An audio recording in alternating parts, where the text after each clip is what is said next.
2 महिने लढतोय. लढत असताना की अपेक्षा होती की आपण लढत असताना ज्या 11 कोकणातल्या माणसाने मला इतिहासात म्हणजे बरीचशी ज्येष्ठ मंडळी आहेत, पण हेही सांगू शकते की आजपर्यंतच्या वयामध्ये सरकारनं कधी मदत मागितली की अशी वेळही आली नाही मागणी.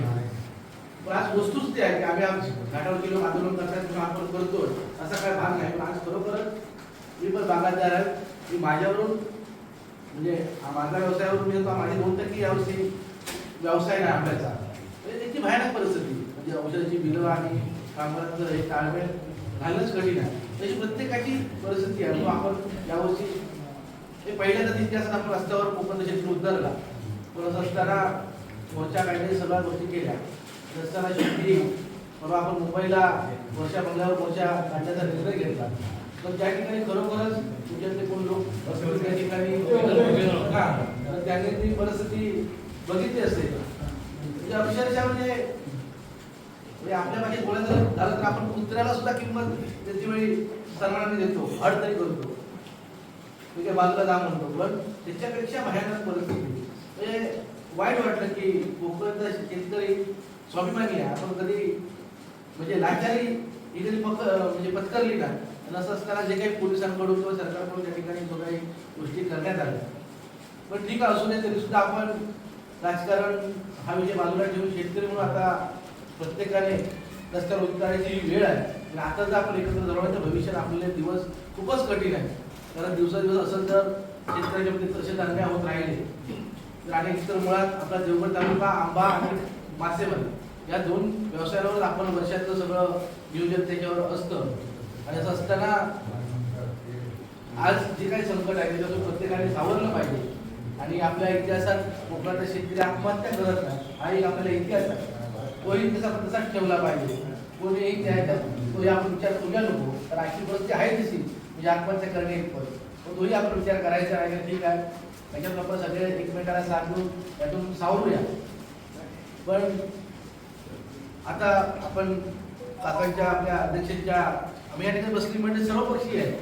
म्हणजे काका RSSचे आहेत, काँग्रेसचे आहेत, पण गणेश शिवसेनेचे आहेत, म्हणजे आम्ही सगळे पक्ष. पण काका RSSचे आहेत, मी काँग्रेसचा आहे. पण आम्ही काकांच्या शब्दाच्या मागे या संघटनेत तसं काकाने जो शब्द बोलतो तो अंतिम तिथे आम्ही काय आणि ही संघटना आपल्याला टिकवायची आहे. कारण गरजच आहे. आणि तुम्ही अशी जर तुमच्याकडून जर सपोर्ट मिळाला तर आम्हाला जास्त यापेक्षा आनंद आहे. म्हणजे बरोबर आम्ही वाटेल केलं पाहिजे. कारण लोक म्हणतात की कोकणी माणूस एकत्र येत नाही किंवा परवा पत्रकार परिषद मंडळी सांगतात की तुला राजकारण चालू आहे. पण आज या ठिकाणी बसलेली सर्वपक्षीय मंडळी असेल असं मी समजतो. आणि सर्वच लोक तुम्ही आमचा या ठिकाणी म्हणजे एवढा खर्च करून एवढे काही मोठे नाही आहोत. तुमच्यातलेच फक्त आम्ही कुठेतरी पुढे आहोत. तुमच्यासाठी माणसं आपल्या मागून आहेत म्हणून आम्ही पुढे आहोत. आणि हे सत्कार तुमचा ठीक आहे. सर्व तुमचे मनापासून आभार मानतो. आणि जे काही तुमचं आंदोलन देवगड तालुक्यात करणार आहोत ते काही काय कुठेतरी चालू राहिलं पाहिजे. नाही त्याच्यात थांबलो तरी सगळं थांबेल. कुठेतरी आपली हालचाल दिसली पाहिजे म्हणून आपण वेगळ्या मार्गाने तुमच्या सरकारचं लक्ष वेधण्यासाठी आपण तारीख आमचे अध्यक्ष 1-2 दिवसात जाहीर करतील. तारीख तुम्हाला कळू.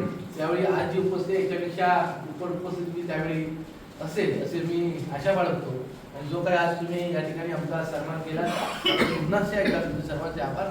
देवगड आंबा बागायतदार व व्यापारी संघ देवगड या संघटनेचे अध्यक्ष सन्माननीय काका ढोके साहेब, त्याचप्रमाणे या संघटनेचे पदाधिकारी सन्माननीय गणेशजी गावकर साहेब, त्याचप्रमाणे सन्माननीय किरणजी टेंभुलकर साहेब, त्याचप्रमाणे सन्माननीय अजयजी तेली साहेब आणि उपस्थित सर्व आपल्या सौंदाळे ग्रामस्थ.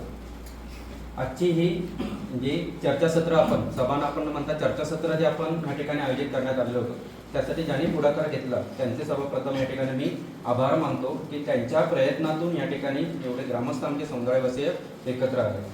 सन्माननीय पदाधिकारी या ठिकाणी सर्वांसमोर आपल्या काही जे शंका किंवा आपण बागायतदारांनी ज्या काय आपल्या शंका होत्या त्या ठिकाणी समोरासमोर बसल्याशिवाय चर्चासत्र घडत नाही. तशा पद्धतीने समोरासमोर चर्चा केल्यानंतर बरेचसे प्रश्न सुटतात असं म्हटलं जातं. तशाच अनुषंगाने या ठिकाणी चर्चासत्र या ठिकाणी घडवण्यात आलं आणि त्यामध्ये आपल्या सौंदर्य ग्रामस्थांनी खूप चांगल्या पद्धतीने सहभाग घेतला. त्याबद्दल देखील या ठिकाणी सर्वांचे खूप खूप आभार मानतो. त्याच्यानंतर सांगायचं म्हटलं तर मेहनत आता काही दिवसानंतर पदाधिकारी मंडळीने आपल्याला आवाहन केलं की देवगड तालुक्यामध्ये एक आंदोलन आपल्याला आता लवकरच करायचं आहे. मी तर असं म्हणेन जोपर्यंत आपल्या मनातील गोष्ट साध्य मेहनत तोपर्यंत करता आली पाहिजे, जोपर्यंत आपल्या मनातील गोष्ट आपल्याला साध्य करता येत नाही तोपर्यंत आपल्याला मेहनत करता येते पाहिजे. आणि त्याचंच एक फलित म्हणून या ठिकाणी पुन्हा एकदा एक आंदोलन आपल्याला देवगड तालुक्यामध्ये सन्माननीय पदाधिकारी उभारले, त्याला सर्वांनी सहभाग दर्शवावा अशी मी या ठिकाणी विनंती करतो.